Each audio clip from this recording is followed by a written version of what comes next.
मैं आप सभी क्रांति धरा के सभी क्षेत्रवासियों, सभी नेतागणों और सभी कार्यकर्ताओं की तरफ से मेरठ की ऐतिहासिक सरजमी पर माननीय राष्ट्रीय अध्यक्ष जी का हार्दिक स्वागत और अभिनंदन करता हूं।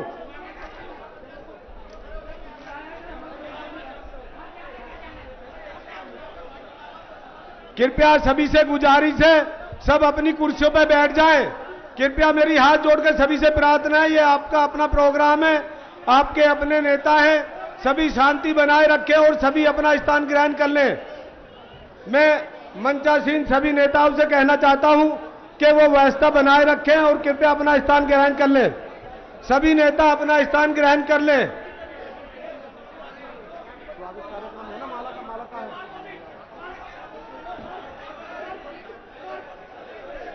भाई देखिए, विवाद न करें।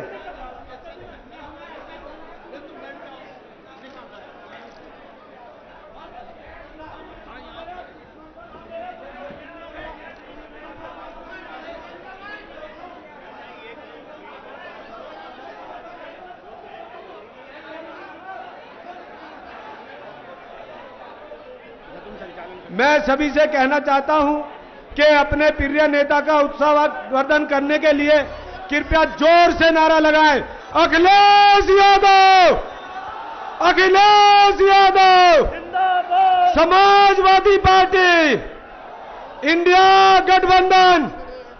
देखिए, नारे में जोश होना चाहिए।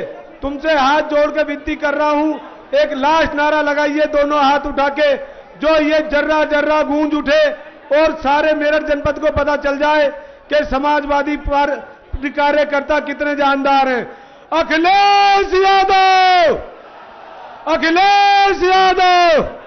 बहुत बहुत धन्यवाद। मैं इसी कड़ी को आगे बढ़ाते हुए माननीय अपने पूर्व प्रत्याशी, पूर्व विधायक हस्तिनापुर योगेश वर्मा जी से निवेदन करना चाहता हूं कि वो मान्य जी का स्वागत कराएं। माला से मान्य जी का स्वागत कराएं, मान्य जी का स्वागत कराएं।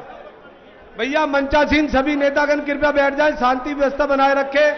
ये आपका अपना प्रोग्राम है, आपके अपने चहिता नेता हैं जी। स्वागत कैसे होना है, मना कर दीजिए।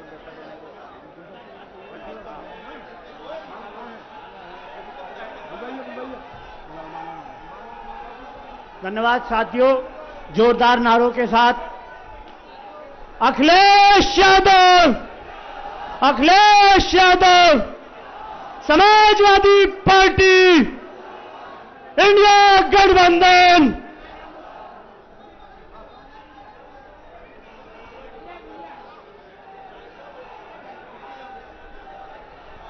धन्यवाद। मैं इसी कड़ी को आगे बढ़ाते हुए इनका मान्य जी का स्वागत करते हुए अब निवेदन करता हूं कि हमारे विधायक आंसू मलिक जी आए और अपने शब्दों से नितार्थ करें। आंसू मलिक जी, आंसू मलिक जी विधायक आइए जी। जी बोलिए बोलिए बोलिए, बस दो विधायक बोलिए। आज के इस अजीमो शान जलसे की सदारत कर रहे सदर मोहतरम शाहिद मंजूर साहब, लाखों युवाओं दिलों की धड़कन, हमारे नेता समाजवादी पार्टी के राष्ट्रीय अध्यक्ष आदरणीय श्री अखिलेश यादव जी, मेरठ हापुड़ लोकसभा प्रत्याशी सुनीता वर्मा जी, सम्मानित मंच, आज देश बहुत बुरे दौर से गुजर रहा है। संविधान के ऊपर संकट आया हुआ है। ये बात किसी से छिपी नहीं है, इसलिए ये चुनाव बहुत महत्वपूर्ण चुनाव है। आज मेरठ की इस क्रांतिकारी धरती पर जहां 1857 में आजादी की मशाल जलाई गई,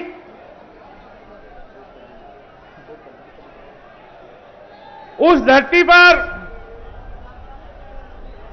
मुझे पूरी उम्मीद है कि जिस तरह से पहले फेज में भारतीय जनता पार्टी का सुपड़ा साफ हो गया, उसी तरह से दूसरे फेज में भी भारतीय जनता पार्टी का सुपड़ा साफ होने जा रहा है। मैं आप सबसे ये अपील करता हूं कि आने वाली 26 तारीख को अपना एक एक वोट गठबंधन के संयुक्त प्रत्याशी को देकर के भारी मतों से जिताए। बहुत बहुत धन्यवाद। धन्यवाद आसू मलिक जी। इसी कड़ी को आगे बढ़ाते हुए मैं अपने जिले की लोकप्रिय नेता और हमारी जनप्रिय प्रत्याशी सुनीता वर्मा जी से आग्रह करूंगा वो आए और अपने विचार रखें। सुनीता वर्मा जी। सुनीता वर्मा, सुनीता वर्मा, समाजवादी पार्टी। सुनीता वर्मा।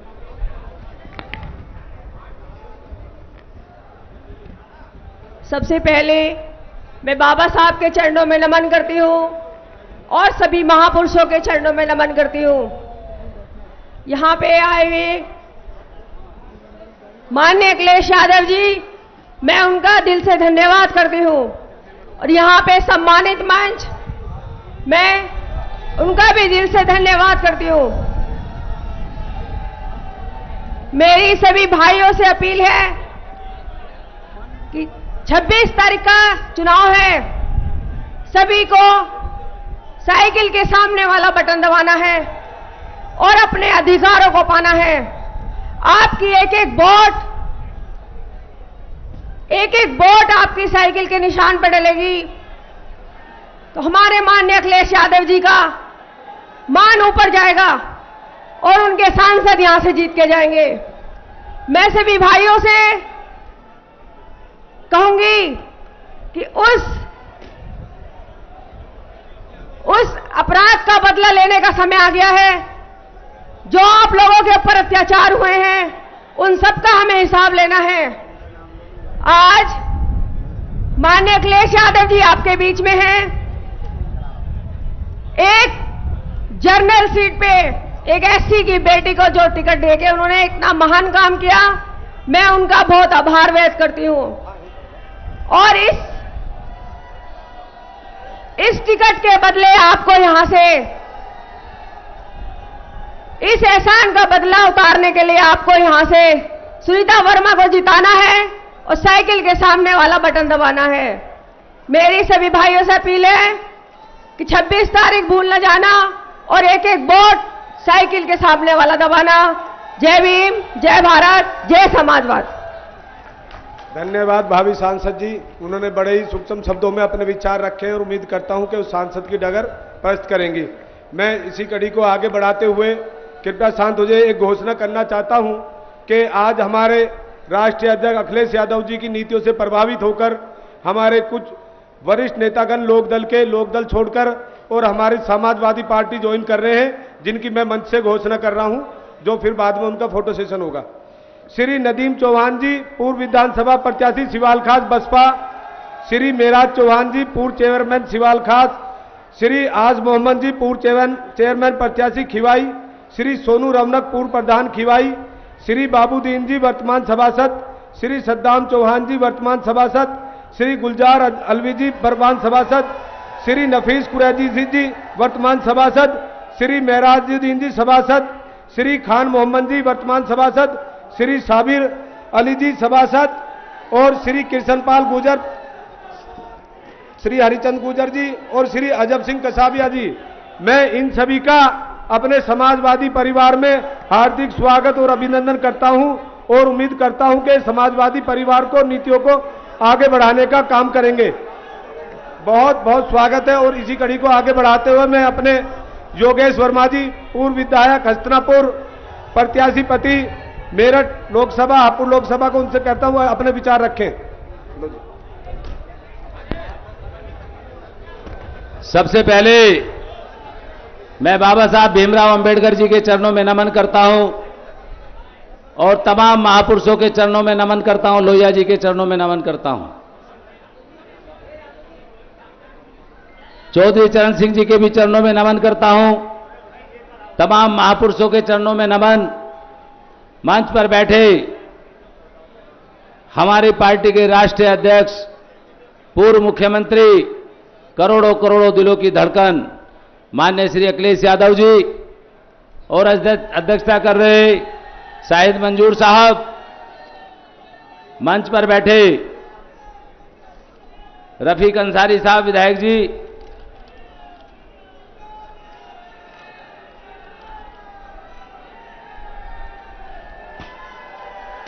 मंच पर बैठे हमारे अतुल प्रधान जी और हमारे भाई आदर्श जी, सम्मानित मंच, बहुत सारे नेता हमारे मंच पर बैठे हैं। सभी का नाम लूंगा, समय बीत जाएगा और थोड़ा सा समय मिला है साथियों। यहां मेरी पत्नी सुनीता वर्मा को हमारे राष्ट्रीय अध्यक्ष गठबंधन ने, जो कांग्रेस के हमारे अवनीश काजला जी जिलाध्यक्ष भी बैठे हैं, आम आदमी पार्टी के हमारे अंकुश चौधरी जी बैठे हैं, गठबंधन ने मेरी पत्नी सुनीता वर्मा को टिकट दिया, जनरल सीट पे दिया। बहुत बड़ा एहसान नहीं, बहुत बड़ा सम्मान हमारे समाज को दिया। और सम्मान इस तरीके का, टिकट दिया, टाइम कम था, 4 तारीख थी, समय भी करीब 9 बज गया था। कहा जाओ हेलीकॉप्टर से जाओ और जाके सिंबल अपना नॉमिनेशन करके आओ। ये बहुत बड़ा सम्मान हमारे समाज को दिया। मैं आप लोगों से ये कहना चाहता हूं, अपने समाज के लोगों से भी, दलित समाज और मुस्लिम समाज और सर्व समाज के लोग यहां पर हैं, तमाम लोगों से कहना चाहता हूं कि आने वाली 26 तारीख को आप साइकिल के सामने वाला बटन दबा देना, तो हमारे माननीय श्री अखिलेश यादव जी का सम्मान बढ़ जाएगा। मेरे दोस्तों, एक बात और कहना चाहता हूं कि जो हवाओं के रथ पे दिखाई देता है, जो खुद अपने आप में दिखाई देता है और चुना गया था वतन के लिए, वो हमेशा दूसरे मुल्कों में दिखाई देता है। दोस्तों, ऐसी भाजपा से बच के रहना है। ज्यादा नहीं बोलूंगा। अगर भाजपा को हटाना चाहते हो तो आपको गठबंधन को वोट देना होगा। अगर भाजपा को हटाना चाहते हो, भाजपा से इस देश को आजाद कराना चाहते हो, भाजपा से इस देश को मुक्त कराना चाहते हो, तो साइकिल के सामने वाला बटन दबाना होगा। मेरे दोस्तों, मैं आप लोगों का शुक्रिया अदा करता हूं और ये कहना चाहता हूं कि पूरी तरीके से हम आपकी सेवा करेंगे, जहां अड़ा दोगे पीछे नहीं हटेंगे, ये वादा है आप लोगों से। मैं अपने तमाम साथियों का और जो मंच पर बैठे हैं सबका शुक्रिया अदा करना चाहता हूं। मैं ये भी बताना चाहता हूं कि भाजपा ने बहुत सताया है हमको। 2 अप्रैल का आंदोलन आपको याद होगा। 2 अप्रैल के आंदोलन में मैं जेल गया था, मुझे 6 महीने जेल में रखा और रासुका मेरे पे लगाई। मेरे दोस्तों, मैं ये कहना चाहता हूं 26 तारीख को आपको, जो क्योंकि इस सरकार में लाठियां सब पे बरसी हैं, चाहे किसान हो, चाहे मजदूर हो, चाहे मुस्लिम हो, चाहे दलित हो, चाहे व्यापारी हो और चाहे एडवोकेट वकील हो, सब पे लाठियां बरसी हैं। इन लाठियों का हिसाब लेना है। एक एक लाठी का, एक एक जेल में बिताए हुए एक एक पल का हिसाब इनसे लेना है। तभी मैं आप लोगों से अपील करना चाहता हूं कि आने वाली 26 तारीख को साइकिल का बटन दबा देना और इन लाठी वाली सरकार को यहां से भगा देना। मैं आप लोगों से अपील करना चाहता हूं और ये कहना चाहता हूं कि वक्त बहुत कम है, पूरा जोर लगा दो। वक्त बहुत कम है, पूरा जोर लगा दो। कुछ को मैं जगा दूं, कुछ को आप जगा दो। इरादे हमारे क्या हैं, भाजपा वालों को बता दो और आने वाली 26 तारीख को साइकिल का बटन दबा दो। मैं अपनी बात यहीं समाप्त करता हूं। यहां इस मंच से मुझे बोलने का मौका दिया पत्नी मेरी सुनीता वर्मा बोल ली थी, पहली जो प्रत्याशी है आपकी, तो दोनों हाथ उठा के एक बार आशीर्वाद दे दो भाई, दोनों हाथ उठा के आशीर्वाद दे दो। धन्यवाद। जय भीम, जय भारत, खुदा हाफिज। धन्यवाद माननीय योगेश वर्मा जी। आज इसी कड़ी को आगे बढ़ाते हुए हमारे बीच में बसपा छोड़ के हमारे वर्तमान पार्षद परविंदर भारती जी समाजवादी ज्वाइन कर रहे हैं। मैं उनका भी इस परिवार में हार्दिक स्वागत और अभिनंदन करता हूं। और हमारे जिला कमेटी के कई साथी रह गए थे मंचासीन आने के लिए, उनसे मैं माफी मांगता हूं। यशवीर सिंह छिलोरा जी, शशिकांत गौतम जी, मुनीर इंचोली जी, बाबर चौहान जी, साकिब शहीद जी और जो रह गए उनसे सभी से माफी मांगते हुए मैं इस कड़ी को आगे बढ़ाते हुए हमारी पश्चिमी उत्तर प्रदेश के लखनऊ तक सियासत में आला मुकाम रखने वाले हमारे इस जलसे की आज अध्यक्षता कर रहे पूर्व कैबिनेट मंत्री माननीय शाहिद मंजूर जी से दरखास्त करता हूं कि वो आए और माननीय जी का स्वागत करें और अपने विचार रखें। धन्यवाद। शाहिद मंजूर जी।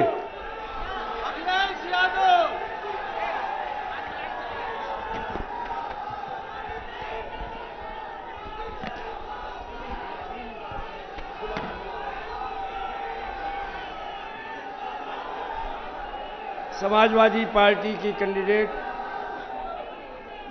सुनीता वर्मा जी के चुनाव में यहाँ तशरीफ लाए हमारे नेता, जन जन के नेता, युवाओं के नेता आदरणीय अखिलेश यादव जी। मैं पश्चिमी उत्तर प्रदेश में फसल कट रही है, चरम पर है, मौसम गर्म है, इतनी गर्मी में आप यहाँ तशरीफ लाए, हम आपका स्वागत करते हैं और विश्वास दिलाते हैं कि आपने जो कैंडिडेट यहाँ पर दिया है इंशाअल्लाह इसको जिता के भेजेंगे। आपको अगली मीटिंग में जाना है और मुझसे सिर्फ ये कहा गया है कि मैं सिर्फ स्वागत करूं, आपके आदेशों का पालन करते हुए दोबारा से आपका स्वागत करता हूं। पश्चिमी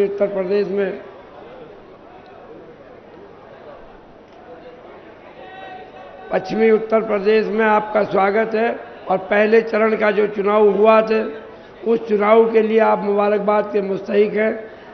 आप जो पहले चुनाव की जो सीट हैं तमाम सीटों को आपका इंडिया गठबंधन चुनाव जीत रहा है, इसके लिए आपको एडवांस में मुबारकबाद। बहुत बहुत आपका स्वागत है, बहुत अभिनंदन है। इन्हीं शब्दों के साथ मैं अपनी बात खत्म करता हूँ। जय हिंद, जय भारत। बहुत बहुत धन्यवाद माननीय मंत्री जी। इसी कड़ी को आगे बढ़ाते हुए मैं शहर विधायक लोकप्रिय नेता रफीक अंसारी जी से गुजारिश करूंगा वो आए और अपने विचार रखें। रफीक अंसारी साहब। एक ज्यादा समय नहीं लूंगा भाई, मैं तो मेरा एक नारा लगाऊंगा, मैं आपको एक नारा लगाऊंगा, आप उसको जवाब देंगे। मैं कहूंगा मोदी जी को दे दो तार, आप कहोगे बीजेपी की हो गई हार। मैं कहूंगा अमित शाह को दे दो तार, आप कहोगे बीजेपी की हो गई हार। मोदी जी को दे दो तार। नहीं यार, मजा नहीं आया। ये योगी आदित्यनाथ तक एक नारा लगना चाहिए, आवाज पहुंचनी चाहिए उसके कानों तक, तब लगेगा कि मेरठ की आवाज कैसे आई है। अरे मोदी जी को दे दो तार, मोदी जी को दे दो तार, अमित शाह को दे दो तार, अमित शाह को दे दो तार। हमारे राष्ट्रीय अध्यक्ष जी जनाब हिंदुस्तान समाजवादी पार्टी के सदर मोहतरम जनाब अखिलेश यादव साहब मेरठ के सरजमी पे तशरीफ लाए। मैं दिल की गहराइयों से उनका धन्यवाद करता हूं और शुक्रिया अदा करता हूं। और खाली शुक्रिया नहीं, इंशाअल्लाह 26 तारीख को वोट डालकर मेरठ की तकदीर भी बदलेगी और लखनऊ में और दिल्ली में अखिलेश यादव के इंशाअल्लाह हाथ मजबूत भी होंगे। साथियों, देश के अंदर, आप इस देश के अंदर देखिए संविधान बदलना चाह रहे हैं। आप भूल गए कोरोना के अंदर कितने लोग ही कत्लेआम हुआ, कितने लोग मारे गए, किस सरकार की वजह से मारे गए। ऐसी सरकार को रहने का कोई अधिकार नहीं है। अरे तख्त बदल दो, ताज बदल दो, तख्त बदल दो, ताज बदल दो, बेईमानों का राज बदल दो। कमाने वाला खाएगा, लूटने वाला जाएगा, नया जमाना आएगा इंशाअल्लाह। मैं दिल की गहराई से बहुत बहुत धन्यवाद, बहुत बहुत शुक्रिया। एक बार जोरदार तालियों बजाकर अखिलेश यादव साहब का शुक्रिया अदा करिए आप। बहुत बहुत धन्यवाद। उनके बाद अखिलेश जी को बहुत बहुत धन्यवाद माननीय विधायक जी।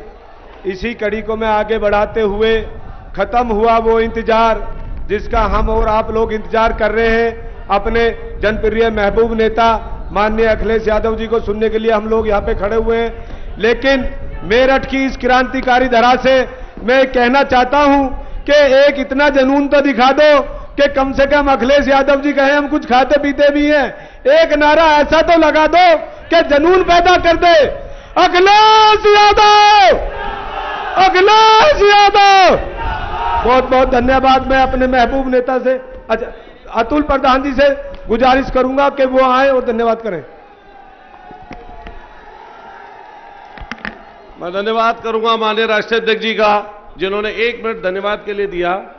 यहां पर उपस्थित आदरणीय आज के प्रत्याशी योगेश वर्मा जी और सुनीता वर्मा जी, यहाँ पर आदरणीय राष्ट्रीय महासचिव रुद्रसेन जी, भाई मनोज जी, भाई हमारे रफीक अंसारी जी, और आज इस मजमे के लिए जिन्होंने मेहनत करी, और हमारे बड़े आदरणीय शाहिद मंजूर साहब, हमारे साथी हमारे भाई आदर्श जी, हमारे साथी नदीम जी जिन्होंने ज्वाइन की, जिलाध्यक्ष मेरठ और जिलाध्यक्ष हापुड़ की जितनी कमेटी के लोग हैं, यूथ के हमारे तमाम साथी, और जो सामने हमारे नौजवान साथी और बड़े बुजुर्ग हैं, मैं तमाम साथियों का बहुत धन्यवाद करता हूं, सारे पत्रकार साथियों का धन्यवाद करता हूं।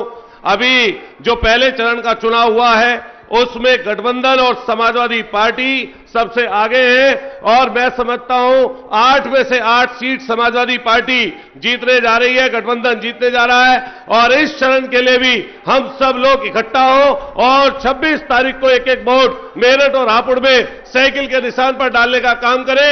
एक एक व्यक्ति इकट्ठा हो। बहुत बहुत शुक्रिया, बहुत बहुत धन्यवाद। एक बार जोर से नारा लगाइए, अखिलेश यादव।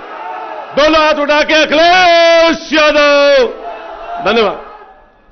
धन्यवाद माननीय विधायक जी। अब मैं माननीय अपने राष्ट्रीय अध्यक्ष, लाखों युवा दिलों की धड़कन, हमारे महबूब नेता माननीय अखिलेश यादव से गुजारिश करूंगा, वो आए ना। अखिलेश यादव, दोनों हाथ उठा के। अखिलेश यादव, समाजवादी पार्टी, इंडिया गठबंधन, राहुल गांधी, केजरीवाल।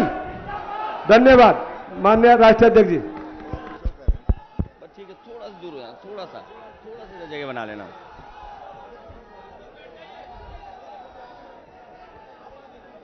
थोड़ा सा जगह बना लेना, थोड़ा सा जगह बना लेना।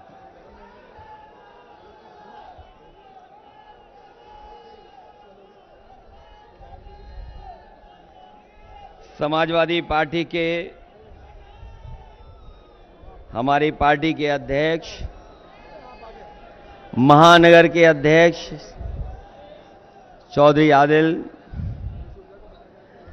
समाजवादी पार्टी के हमारे जिले के अध्यक्ष विपिन चौधरी जी, इस चुनावी जनसभा में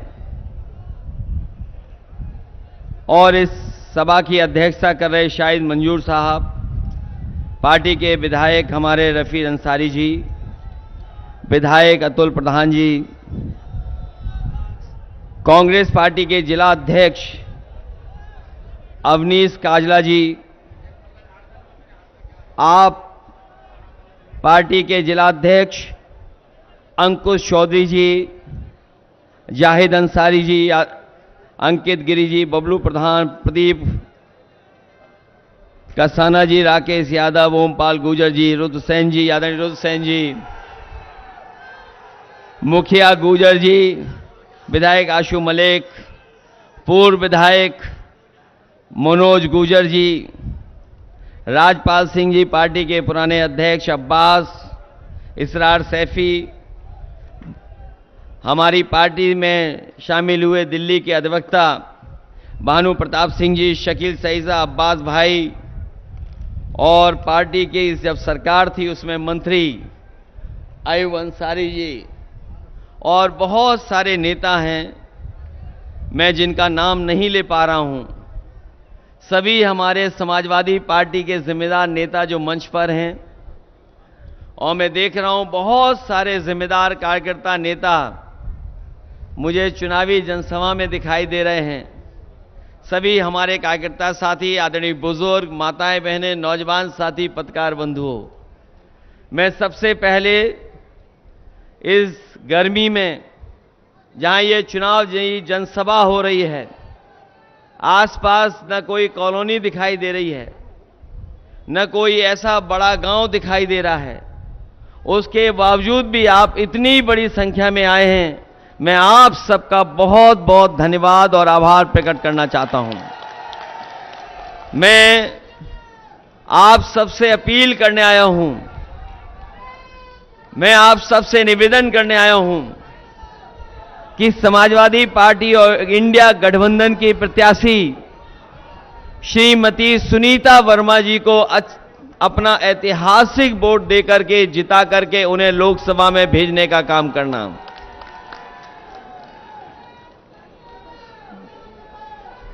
मुझे याद है कि मेरठ की टिकट को लेकर के बहुत चर्चा हुई है। मेरठ की टिकट को लेकर के लगातार चर्चा होती रही। न केवल हमारे दल में उसकी चर्चा थी, बल्कि जो दूसरा दल है उसमें भी बहुत बड़े पैमाने पर चर्चा रही। लेकिन अंतोगत्वा हमारे तमाम साथियों ने सुझाव दिया और कई महत्वपूर्ण लोगों ने यह जानकारी दी कि अगर आप सुनीता वर्मा जी को यहां से लड़ा देंगे तो वो सबसे ज्यादा वोट्स करके जीत करके जाएंगी।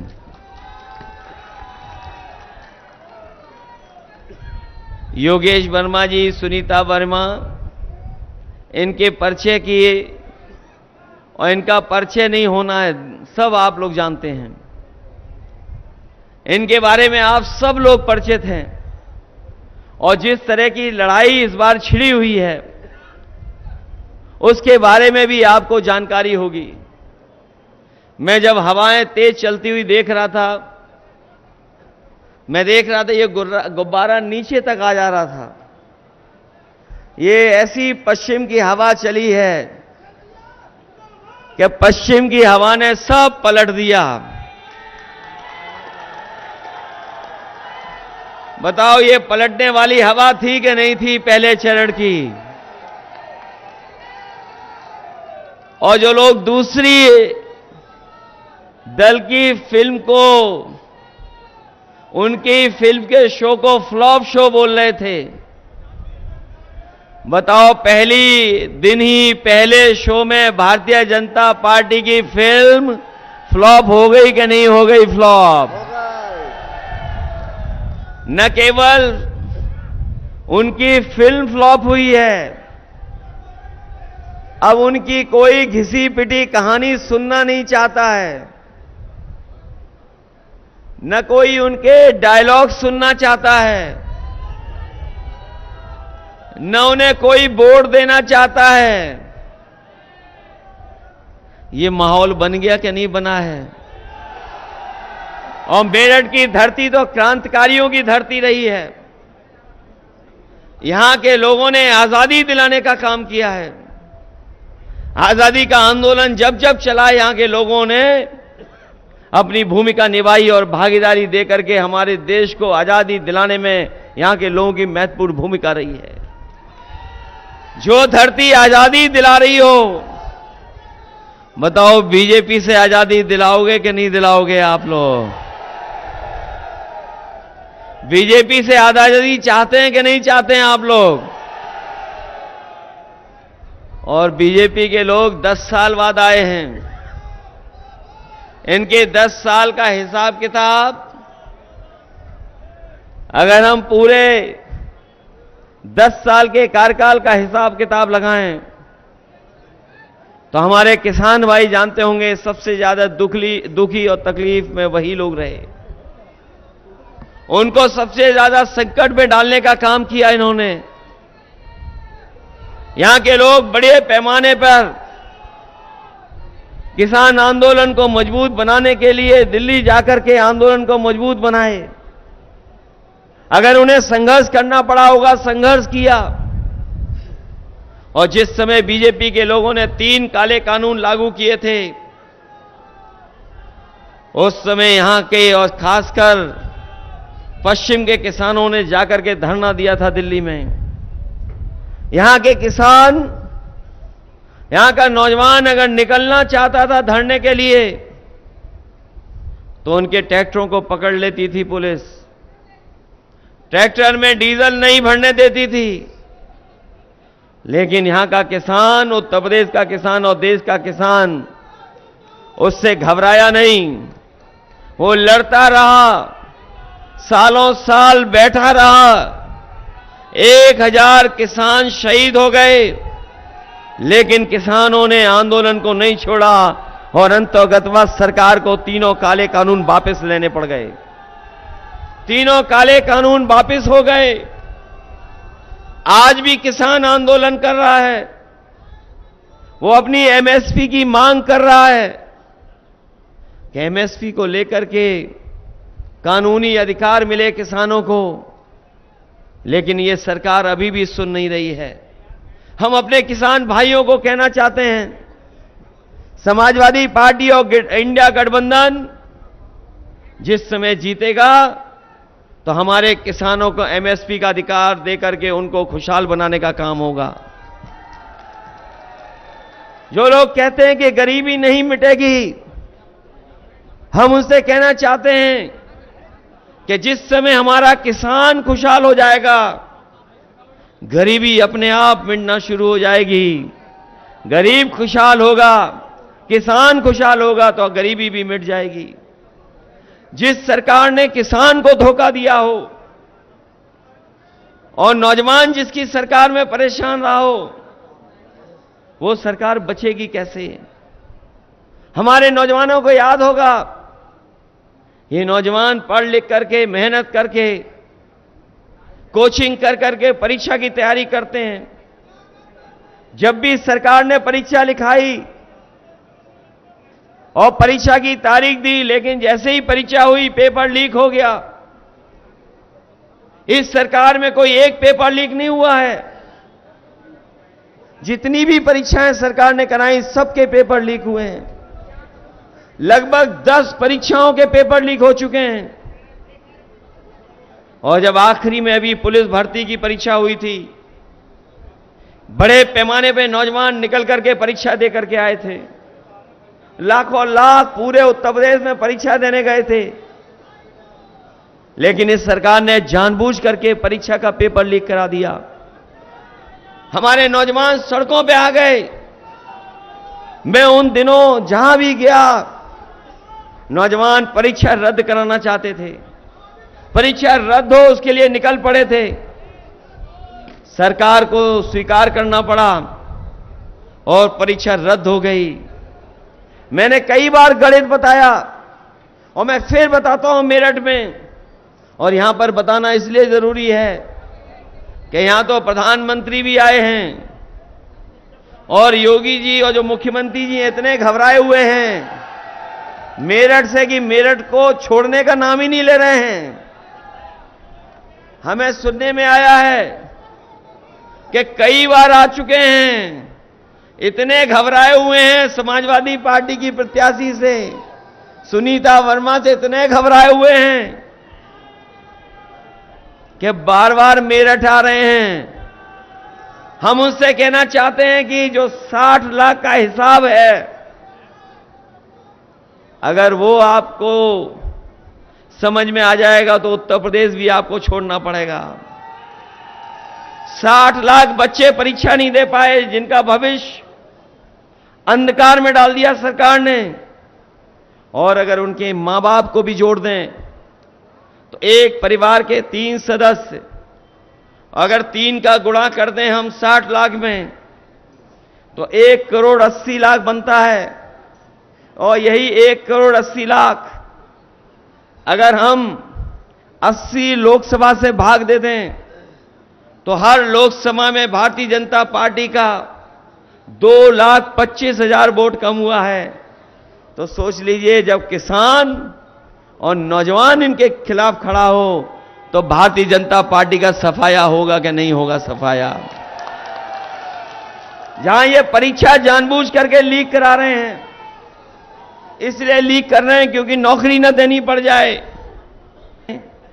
यहां पर बीजेपी की सरकार, जहां पर परीक्षा लीक हो रहे पेपर, वो बीजेपी की सरकार, दोनों जगह बीजेपी की सरकार। और अगर ये लोग सावधान हो गए होते तो अब पेपर लीक नहीं होता, हमारे नौजवानों का भविष्य बन जाता। इन्होंने केवल परीक्षा लीक से हमारे नौजवानों का भविष्य नहीं खराब किया, बल्कि अग्निवीर जैसी आधी अधूरी नौकरी मेरठ का नौजवान और पश्चिम से लेकर के उत्तर प्रदेश का नौजवान कभी स्वीकार नहीं कर सकता है। यहां पर फौज में भर्ती होने के लिए सबसे ज्यादा नौजवान तैयारी करता है। हम अपने नौजवानों को कहना चाहते हैं, समाजवादी और इंडिया गठबंधन की सरकार बनेगी तो अग्निवीर जैसी व्यवस्था लागू नहीं होगी। जैसे पहले फौज की भर्ती होती थी पक्की नौकरी और जीवन भर वर्दी पहनने का मौका मिल रहा है। जब ये हर मुद्दे पर फेल हो गए, जब जनता इनके जुमलों को समझ लिया, जब जनता ने इनके जुमलों को समझ लिया, तो ये नए तरह की गारंटी लेकर के आए हैं। ये गारंटी जुमले से 10 साल लंबी है। 10 साल लंबी गारंटी है जुमले से। और आपको जुमले तो पता ही हैं आपको इनके। इन्होंने कहा था किसानों की आय दोगुनी हो जाएगी। बताओ 10 साल में किसी किसान की आय दोगुनी हो गई हो? हमारे बुनकर भाइयों को कहा था कि हम खुशहाली के रास्ते पे ले आएंगे। बताओ बुनकर भाई कहां खुशहाली के रास्ते पे आ पाए हैं? हर साल 2 करोड़ नौकरी देंगे। बताओ किसी नौजवान को नौकरी रोजगार मिले हो तो बता दीजिए। लखनऊ में बड़े बड़े आयोजन हुए थे निवेश को लेकर के, जिसमें प्रधानमंत्री, राष्ट्रपति, देश के बड़े बड़े उद्योगपति आए थे। मुख्यमंत्री ने कहा कि हमने इतने बड़े पैमाने पे एमओयू करा लिए, इतने लोग निवेश करने आ रहे हैं। बताओ मेरठ में कोई नया कारखाना या आसपास कोई नया जमीन दे करके कारखाना लगा हो तो बता दो। कोई कारखाना नहीं लगाया। ये जो गारंटी लेकर के आए हैं, ये हमें और आपको धोखा देना चाहते हैं। हम आपसे कहना चाहते हैं कि इनकी गारंटी से बचिए।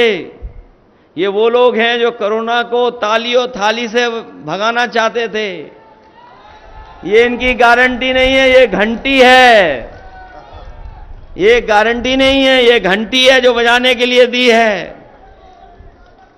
और हमें और आपको बाबा साहब भीमराव अंबेडकर जी संविधान की कितनी बड़ी गारंटी दे करके गए हैं, सोचो कभी। हमें बीजेपी की गारंटी नहीं चाहिए। हमें बाबा साहब भीमराव अंबेडकर जी ने जो संविधान की गारंटी दी है, वो हमें संविधान की गारंटी चाहिए। वो संविधान हमारे मान सम्मान की गारंटी देता है। वो संविधान हमें आपको रोजगार का अधिकार देता है। बाबा साहब भीमराव अंबेडकर जी का संविधान हमें आरक्षण का अधिकार देता है, आरक्षण की गारंटी देता है। इसलिए हमें बीजेपी की गारंटी नहीं चाहिए। बीजेपी की गारंटी वो घंटी है।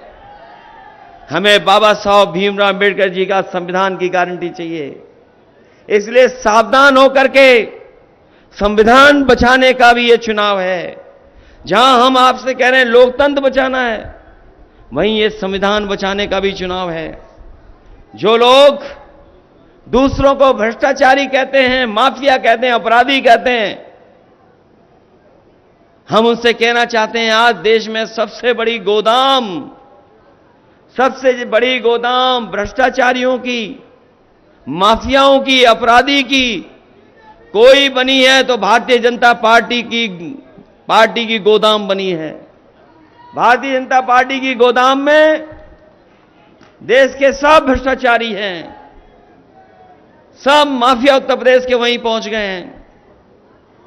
ये लोग जो इलेक्टोरल बॉन्ड पे बात नहीं करना चाहते हैं, क्योंकि जैसे ही इलेक्टोरल बॉन्ड की बात होती है बीजेपी के लोग बेहोश होने लगते हैं। और इस गर्मी में अगर बीजेपी के लोगों से पूछोगे कि जो आपने चंदा लिया है इलेक्टोरल बॉन्ड से, उसका हिसाब किताब क्या है, कोई हिसाब किताब बनाने के लिए तैयार नहीं है। हम आप लोग सब जानते हैं, लोग अपने आप चंदा देते हैं, सहयोग करते हैं, मदद करते हैं। बीजेपी के लोगों ने इलेक्टोरल बॉन्ड से सहयोग नहीं मांगा। इन्होंने ईडी, सीबीआई, इनकम टैक्स लगा करके वसूलने का काम किया है। 1000 करोड़, 500 करोड़, 400 करोड़, 300 करोड़, क्या ये इतना पैसा नहीं वसूला गया? इनसे जब पूछो कि इलेक्ट्रोल बॉन्ड के बारे में कुछ बताओगे, तो इस गर्मी में वो इलेक्ट्रोल मांगने लगते हैं, बेहोश हो जाते हैं, इलेक्ट्रोल की जरूरत पड़ती है उन्हें। बताओ, इलेक्ट्रोल बॉन्ड ने इनका बैंड बजा रखा है कि नहीं बजा रखा है? और उसी से बचने के लिए झूठे मुकदमे लगा लिए। आप पार्टी के मुख्यमंत्री दिल्ली के, उन पे झूठे मुकदमे लगा दिए। जब इनकी बदनामी होने लगी इलेक्ट्रोल बॉन्ड से, तो उन्होंने साजिश कर करके तमाम विपक्ष के लोगों को फंसाना शुरू कर दिया। चाहे वो आप पार्टी के मुख्यमंत्री दिल्ली के हों या झारखंड के मुख्यमंत्री, इन्होंने झूठे मुकदमे लगाए हैं। और झूठे मुकदमे आज तो लगाए ही हैं। याद होगा जब आंदोलन छिड़ा था 2 अप्रैल को, सबसे ज्यादा दलितों पर मुकदमे अगर किसी ने लगाए थे तो भारतीय जनता पार्टी ने लगाए थे। हमारे बहुत सारे नेता हैं, आप में से भी लोग होंगे जिन पे झूठे मुकदमे लगे होंगे। ये सरकार केवल झूठे मुकदमे लगाए। योगेश वर्मा जी, इन पे भी लगे मुकदमे, सब पे लगाए इन्होंने। ये अन्याय कभी समाजवादी लोग स्वीकार नहीं कर सकते हैं। इसलिए हम आप सबसे निवेदन और अपील करने आए हैं। पीडीए की लड़ाई बड़ी छिड़ गई है, और पीडीए की लड़ाई से जैसे जैसे पीडीए आगे बढ़ रहा है, एनडीए के लोग घबराए दिखाई दे रहे हैं। बीजेपी की इधर जो पहचान बनी है वो झूठ और लूट की बनी है। बताओ, झूठ और लूट की पहचान है कि नहीं है इन बीजेपी वालों की? बीजेपी वाले क्या सच बोलते हैं? बताओ आप।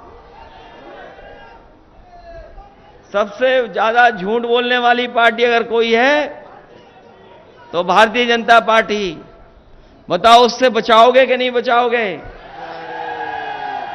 और ये जो परिवार वाली बात कर रहे हैं, हमारे आपके पीडीए परिवार का मुकाबला नहीं कर सकते।